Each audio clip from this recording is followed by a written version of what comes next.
NDA, that is national defence academy, यहां जाने के लिए जो एग्जाम होता है यूपीएससी साल में 2 बार लेती है और मोटा मोटा उसको 2 पार्ट्स में लेती है। एक लेती है रिटर्न में, जो बच्चा रिटर्न क्लियर करता है उनको बुलाया जाता है एसएसबी के लिए। अब है क्या, इतनी बड़ी पोस्ट है, इतनी ज्यादा इज्जत ओरा सब कुछ है, यूपीएससी एग्जाम को कंडक्ट कर रही है, तो बच्चे को लगता है कि यार ऐसे कैसे पहली बार में निकल जाएगा। लेकिन बच्चे, इट इज पॉसिबल, करने वाले के लिए एक ही अटेम्प्ट काफी है, ऐसी बात नहीं है कि नहीं हो सकता। बहुत लोगों ने करा भी है और बहुत अच्छी रैंक के साथ भी करा है। तो आज की मैं इस वीडियो में आपसे बात करने जा रहा हूं कि आपको क्या क्या स्टेप्स फॉलो करने चाहिए, अपनी स्ट्रेटेजी को किस अकॉर्डिंग मोल्ड करना चाहिए कि आप पहली ही बार में इस एग्जाम को क्लियर कर पाओ और अच्छी रैंक से क्लियर कर पाओ। तो भाई साहब, एनडीए रिटर्न एग्जाम, देखो इस बात की मैं आपको गारंटी दे रहा हूं कि अगर आप अबव एवरेज हो ना, अबव एवरेज छोड़ो मेरी जान, अगर आप एवरेज भी हो ना और बस कुछ करने की दिल में इच्छा रखते हो, राइट ट्रैक पे चलते हो, तो इस एग्जाम को बहुत ही आराम से क्रैक कर सकते हो।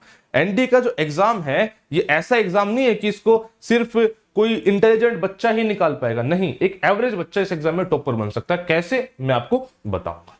देखो जी, रिटर्न एग्जाम ना बेसिकली 2 पार्ट्स में होता है, paper 1 and paper 2। Paper 1 is maths, जो कि आता है 300 मार्क्स का, ठीक है, एंड उसमें 120 क्वेश्चन होते हैं।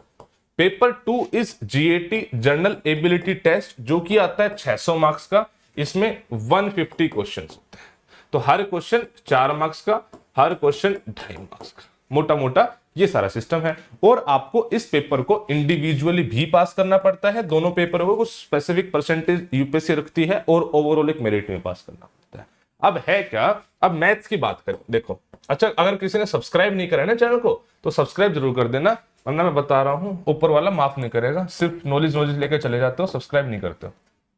मैथ की बात करें तो बच्चे 11 12 की मैथमेटिक्स कंप्लीटली पूछी जाती है आपकी। जीएटी की बात करो तो इसमें बहुत सारे सब्जेक्ट है बच्चे, इंग्लिश हो गया इसमें, अगर फिर साइंस की बात करो तो फिजिक्स, केमिस्ट्री, बायोलॉजी हो गया।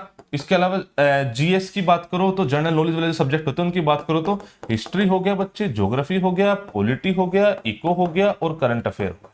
अब इतना सारा सब्जेक्ट, सर मजाक कर रहे हो क्या, पहले अटेम्प्ट में कैसे निकाल दूंगा? बच्चे, निकाला जा सकता है।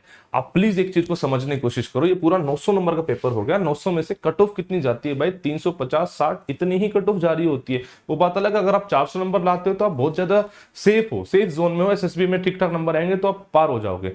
लेकिन कट ऑफ तो मेरी जान 350 के आसपास ही जा रही है। 900 में से 350 मार्क्स, आप खुद कैलकुलेट कर लो आपको कितने परसेंटेज मार्क्स लेने। आपको टॉप नहीं करना एग्जाम में, आपको मैथ्स में पीएचडी नहीं करनी है, आपको हिस्ट्री ज्योग्राफी में आपको थीसिस नहीं लिखनी है, आपको बस हर सब्जेक्ट को एवरेज तरीके से पढ़ लेना है, चीजें हो जाएंगी।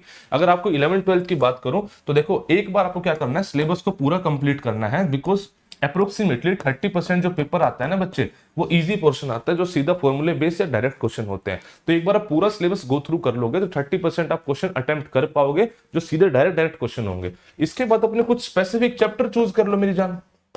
ये सपोज करो किसी का कैलकुलस अच्छा हो सकता है, किसी का वेक्टर 3D अच्छा हो सकता है, किसी का ये अपना स्टैट्स, डिटरमिनेंट्स, मैट्रिक्स ये अच्छा हो सकता है।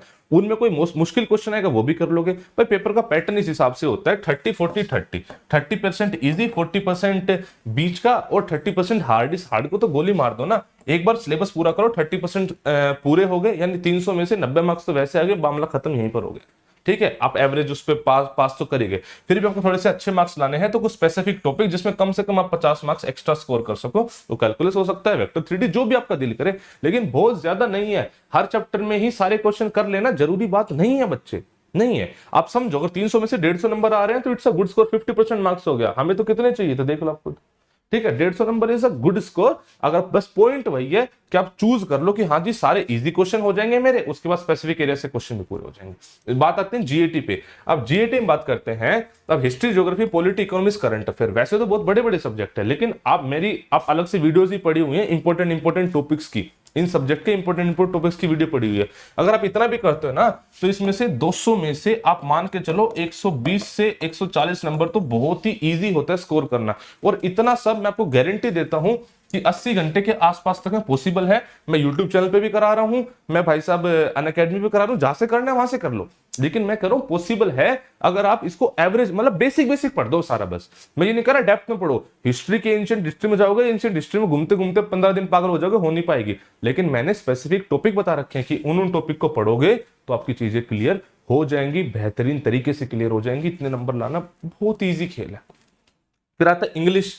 इंग्लिश मेरे हिसाब से आपने बचपन से पढ़ी ही है। अगर कोई बच्चा इंग्लिश मीडियम स्कूल का है तो बिना ज्यादा एफर्ट करे 100 से 120 नंबर लाए जा सकते हैं। अगर आपको और ज्यादा चाहिए तो आप न्यूज़पेपर वोकैब पे ज्यादा फोकस करने के लिए कोई किताब जैसे वर्ड पावर मेड इजी, वहां उससे अगर आप 1 साल तक वर्ड पावर मेड इजी पढ़ लेते हैं, वोकैब का एक क्वेश्चन भी छूट जाए ना, मैं आपको मतलब गारंटी देता हूं। ठीक है जी। अगर किसी टीचर से करना है, किसी बुक से पढ़ना है, जो भी किताब के लिए अलग वीडियो बना रखी है, लेकिन मैं कह रहा हूं कि 100 से 150 नंबर लाना is quite easy out of 200। ये भी आउट ऑफ 200 था और ये भी आउट ऑफ 200 था। इसके बाद बचता है बच्चे फिजिक्स, केमिस्ट्री एंड बायोलॉजी। अगर आप नॉन मेडिकल साइंस के स्टूडेंट हो तो भाई साहब मतलब फिजिक्स और केमिस्ट्री तो आपका डन है मामला, आपको बहुत ज्यादा एफर्ट करने की जरूरत नहीं है। लगभग 60% मार्क्स आप ले आओगे। भाई क्वेश्चन की रेशियो कैसे होती है कि 100 नंबर का मैक्सिमम ये आता है, 15 चौके 60 नंबर का ये आता है और 40 नंबर का ये आता है। 160 नंबर में से फिजिक्स केमिस्ट्री में 100 नंबर लाना कोई बहुत बड़ी बात नहीं है अगर आपने स्कूल में पढ़ाई अच्छे से करी है तो मैं क्या कह रहा हूं, देखो ना 100 यहां आगे, 100 यहां आगे, 100 यहां आगे, 150 मतलब ये तो पता नहीं कितने हो गए 450 से पार हो गए मेरी जान। तो पॉइंट इज आपको रियलाइज नहीं है कि चीजें इतनी इजी हैं, आप बेवजह का हवा बना रहे हो। अगर आप नॉन मेडिकल साइंस के स्टूडेंट हो तो यहां पे आपके ठीक ठाक नंबर आ जाएंगे, एक एवरेज से मार्क्स आप इस सेक्शन में ले आओ, आपका बेड़ा पार हो गया। क्या मेरी बात समझ पा रहे हो? नॉन मेडिकल साइंस स्टूडेंट के लिए थोड़ी सी मतलब एज रहती है, मैं इसमें कोई वो नहीं कर रहा हूं, एज है बिकॉज ज्यादा सिलेबस उनका पढ़ा हुआ आ रहा है तो उनको कंपेरेटिवली कम मेहनत करनी। लेकिन हर नॉन मेडिकल साइंस स्टूडेंट बच्चा जो एवरेज रहा है इस पेपर को क्लियर कर सकता है। मैं लिख के देता हूं, गारंटी के साथ क्लियर कर सकता है। ठीक है, उम्मीद करता हूं कि स्ट्रेटेजी ने आपको थोड़ी बहुत गाइडेंस जरूर दी होगी। इस टाइप की और बेहतरीन वीडियोस के लिए आप सब्सक्राइब कर सकते हो मेरे यूट्यूब चैनल को और अपने यारों दोस्तों के साथ शेयर भी कर सकते हो। ठीक है, मिलते हैं जल्दी किसी नेक्स्ट टॉपिक पे इसी कुछ बेहतरीन अंदाज और टॉपिक के साथ। चलिए जब तक अपना ख्याल रखिए। जय हिंद, जय भारत।